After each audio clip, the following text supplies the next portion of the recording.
Today, I'm going to walk you through the exact calendar that you should have in your schedule to make sure that you can smash six figures every single year. Any one of you can do this. But before I get into the specifics of what I say that you should schedule out your calendar to look like, my name is Garth Ward. I've helped hundreds of agents across the country build amazing, successful businesses. I've been in the real estate industry for 10 years and I've sold $1 billion worth of real estate. Please consider liking and subscribing to the channel for more content just like this. But without further ado, let's get straight into the content. To start things off, I've got to tell you the biggest thing you have to do is shift your entire mindset. Most agents get into the space thinking that they now get to have a flexible schedule and a flexible lifestyle and they get to do whatever they want whenever they want. And what that usually results in is doing absolutely nothing.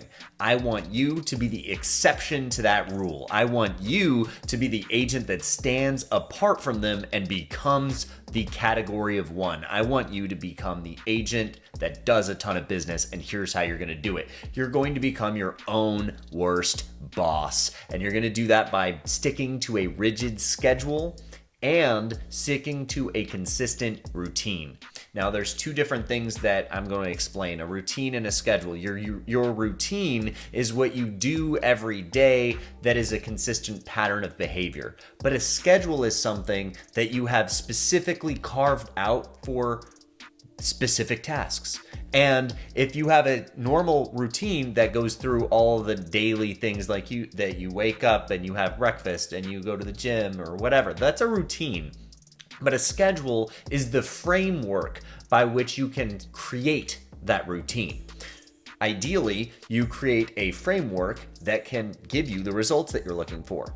So here's what an ideal day of a real estate agent should actually look like. In an ideal world, you'll wake up, you'll get active. You're gonna do something to get your body moving, to get your blood pumping, and to wake you up into your day. You're going to set up the day for however you have to do it, whether you have children, you're dealing with them, whether you have to get breakfast, whatever you're doing, make sure that you're waking up a little bit earlier than you're typically accustomed to account to be able to move your body in a way that gets you motivated in the morning. From there, I want specific time blocked out every single day for prospecting. Prospecting is the number one important thing in your entire business. That's cold calls, farming, branding, video content, whatever you're doing to create more clients. That is what I want to be the first center of your day. And ideally, you have it carved out for 2 or 3 hours per day. Let's say a fictitious schedule like this. You wake up at 6:30, you deal with the kids, you deal with the morning routine, you get a workout in for a half hour to an hour, you start your day at 9. I'm being generous, guys. You start your day at 9, you work your prospecting for 2 hours. Now, the average real estate agent is going to call that a very productive day, and they're going to do absolutely nothing else. What I suggest you do at this point is build out content libraries, build out future content ideas, build out farming strategies, do branding, do marketing, follow up on emails, and that's the middle part of your day. All of the beefy stuff that doesn't have a lot of meat to it. It's just mostly fluff, if that makes any sense. The fluff stuff that doesn't move your business in any direction. And then at the end of the day, work in your business. Work with your clients, work with your buyers, work with your sellers. And again, if you are a newer agent or you're an agent that's maybe experiencing a little bit of a slump, this is also when you add in more prospecting. If you do not have clients, prospecting should be your number one goal. It should be 5 to 7 hours every single day. It should be all day, every day. That's the only thing you need to do because you're not actually helping any clients. Now, that's the setup of every single day. So you'll have a portion of prospecting, a portion of working the fluff in your business in the middle of the day, and then working with your clients or doing more prospecting at the end of the day. Now, if you're also running lead systems like I like to explain to people to run, do those in the beginning of the day. Those activities count as prospecting activities. Also, you want to plan out your weekends. If you're following my teachings, you're going to be doing several open houses. You'll be doing 8 ideally. And when you're doing 8 open houses, you need to start scheduling those open houses on a Wednesday or a Thursday to make sure that you can actually get that many open houses scheduled. Now, when you do that, you're going to schedule them during that fluff period between the 2 bookends of prospecting.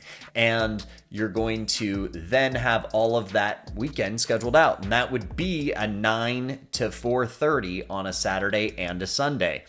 That would be an ideal calendar. You have the prospecting, the fluff, the prospecting or work in the business every day on the weekdays. And then on the weekends, you have 4 open houses on a Saturday, 4 open houses on a Sunday. If you can consistently stick to that routine and you can be your own worst boss, you can absolutely win in the real estate business. Nobody will be able to stop the amount of business that you get. The only thing I would say is as you start to produce more business, you start to get more clients, naturally, you have to eliminate the prospecting from the back half of your day to work on your clients. Never, I repeat, never take out all of the prospecting of your business. You can have 5 clients. I don't care. Never touch the start of your day. And do not start the start of your day while responding to something that happened after business hours the previous day. It's going to throw off your routine. It's going to throw off what you need to accomplish for the day. And again, your main goal is prospecting and getting more clients. If you can keep that at the forefront of what you're doing, you will consistently have better results. I want you to reevaluate the amount of time that you're putting on each one of the tasks that you're completing every single month. Now, when you're doing your prospecting, keep track of how many things that you're doing in each category. How many opens are you holding? How many cold calls are you doing? How many door knocks are you attempting? Name all of them and keep track of them, and then track where the positive results are coming from. And every month, gauge what you should add more of and subtract more of, because everybody has better or worse attributes in specific types of prospecting. Now, once you've dialed in that schedule, do not touch it. Do not change it at all, ever. If you do that, and you stick rigidly to this schedule, you can be one of the top producing agents in your marketplace. And I don't care what marketplace it is. If you're interested in potentially partnering with me, look at the link in the description below. You can absolutely schedule a time to have a conversation about what that looks like. Again, consider liking and subscribing to this video. If you have any comments or you have any questions, send me a comment and I will get to every single one of them. I look forward to seeing you on the next one.